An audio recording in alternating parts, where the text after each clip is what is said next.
I'd like to introduce Kimball Brown. He's a good friend and a fellow cohort in the striving for sense in science on climate. So, Kimball, if I could ask you to introduce yourself, fire away. Hi, I'm Kimball Brown. I come from an engineering educational background. I joined IBM as an engineer for several years. I moved on to being an analyst in the industry world and ended up on Wall Street, where I counseled assorted money managers about where to go in the rapidly changing world of technology involved with PCs. After that, I ended up at Gartner, where I counseled companies on how to effectively use technology to approach hopeful buyers. In any case, I tend to look at my ability to take technology and make it clear to people what's really going on, and that often ends up having a political bent in terms of why is this happening? Because people want certain things to happen to further their goals. Okay. So let me ask you a question. How did you get involved in or interested in climate science and climate politics? I've I've always been a little bit skeptical of what's going on in that realm. I remember a speech I attended with Miss Pelosi, and this was 4 or 5 years ago when the science was settled. There's no such thing as settled science. This is an absurdity. Once that kind of thing comes up, you have to take a jaundiced eye in terms of what these people are presenting to you and what the outcomes really are. You need sound science. You also need, to have a clear mind and not have assorted political goals behind what you're doing.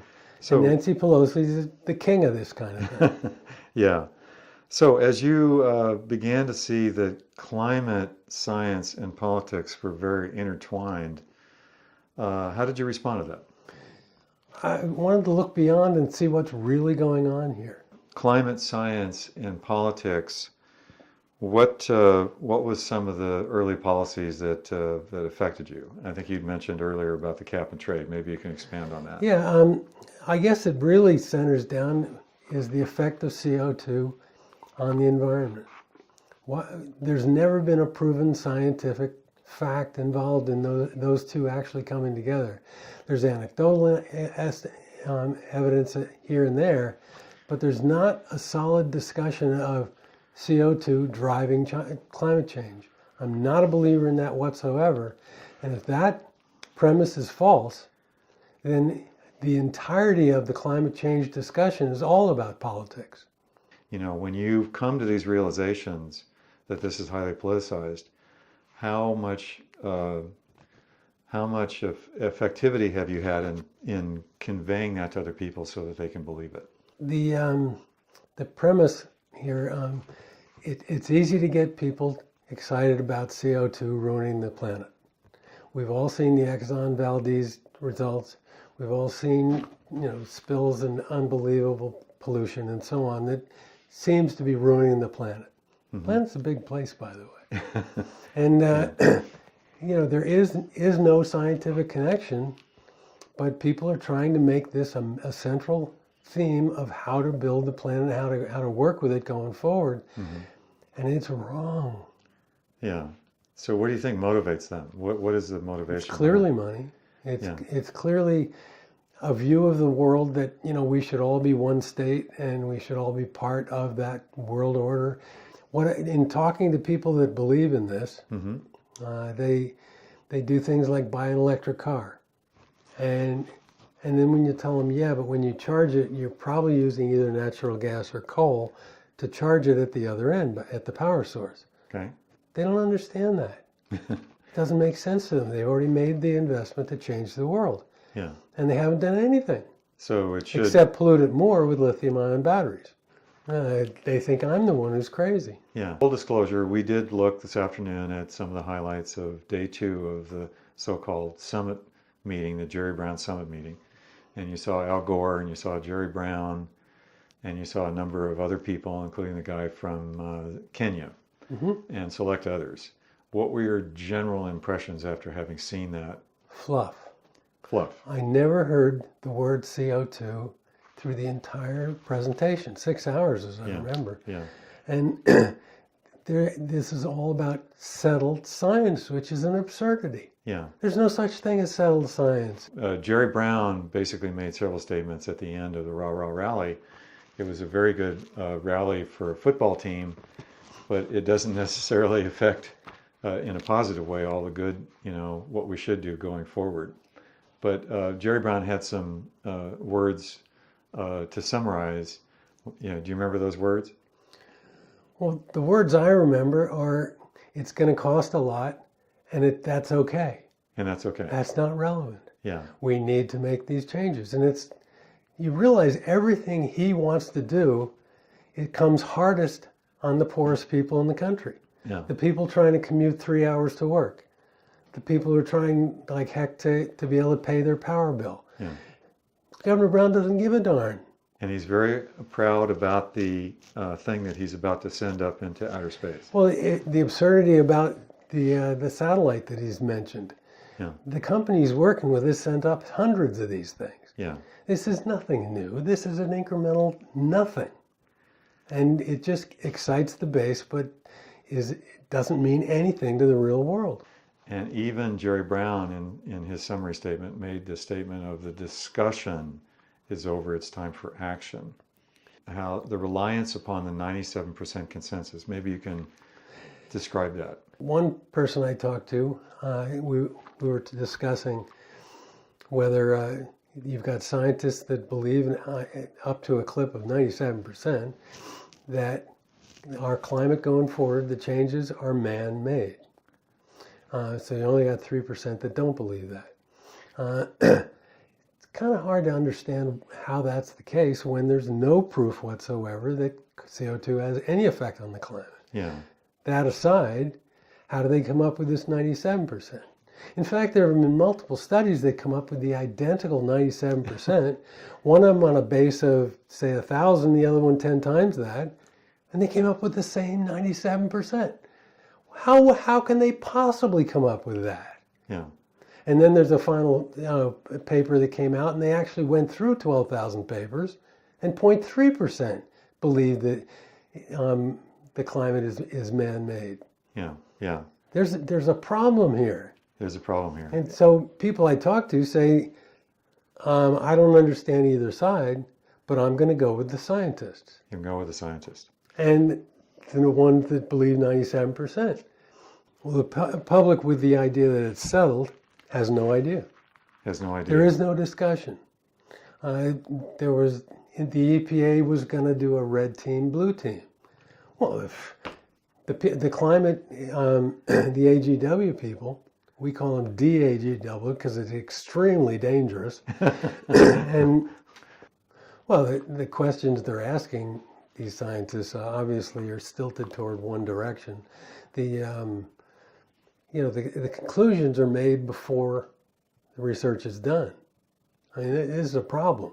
Yeah. How else do you get multiple studies all coming up with the same 97%? It's absurd. Yeah. If you were to, now we're at the point of asking ourselves on this so-called climate project that I've outlined for you in video form, we're about to enter into the how do we form this message to people in general so that is more effective, that talks about the history of climate, talks about other things regarding consensus.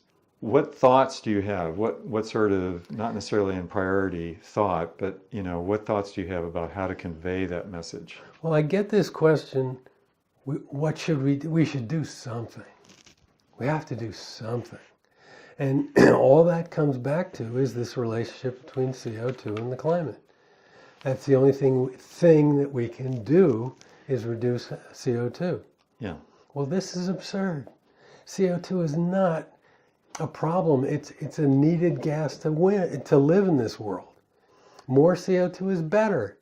It's the wrong position to go to. Yeah. In other words, if you came out and said to someone, well, there's no correlation of CO2 to the climate, and there's no studies that really show that very sufficiently, they would say, well, no, but there's 97% Right. scientists, and I'm sorry, but I have to reject your thesis. It doesn't seem to be scientifically And proven. that's what they're saying when they say, I believe the scientists. From the standpoint of, well, let's talk about consensus.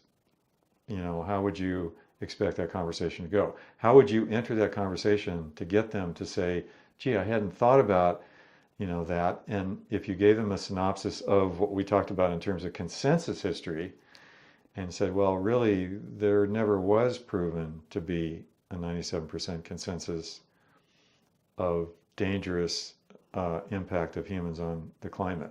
So, Kimball, in your experience in trying to make customers of your studies, your market studies, technology studies, to make these points come across, and maybe even in a customer base that's not in agreement with the conclusions you're presenting, what was your general technique of getting that point across in a way that's convincing, it's engaging, it's non-confrontational? Does that make kind of any sense? I don't think there's any such thing. There's no such thing. Yeah. Okay. No, but for instance, But not data alone, as we've discussed. the thing is, if someone is comfortable with the 97%, they don't want to hear the rest of it. What you got to find is people who are like, yeah, maybe 97 is high, but I can live with 70 or 60. And those guys you can talk to.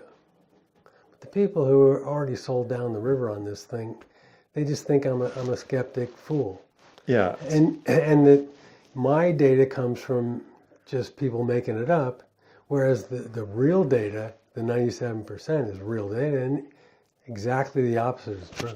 Exactly the opposite is indeed true of any sort of firm declaration. They hear it, they don't necessarily seize it as absolute truth. The people who do seize it as absolute truth, very willing to accept the fact that humans can easily screw this planet, and do, and therefore, we're overpopulated, we're over polluting, etc. So it's very easy for them, Sure, as a subgroup, anecdotal to get evidence to that. is real easy to prove with. Yeah, yeah.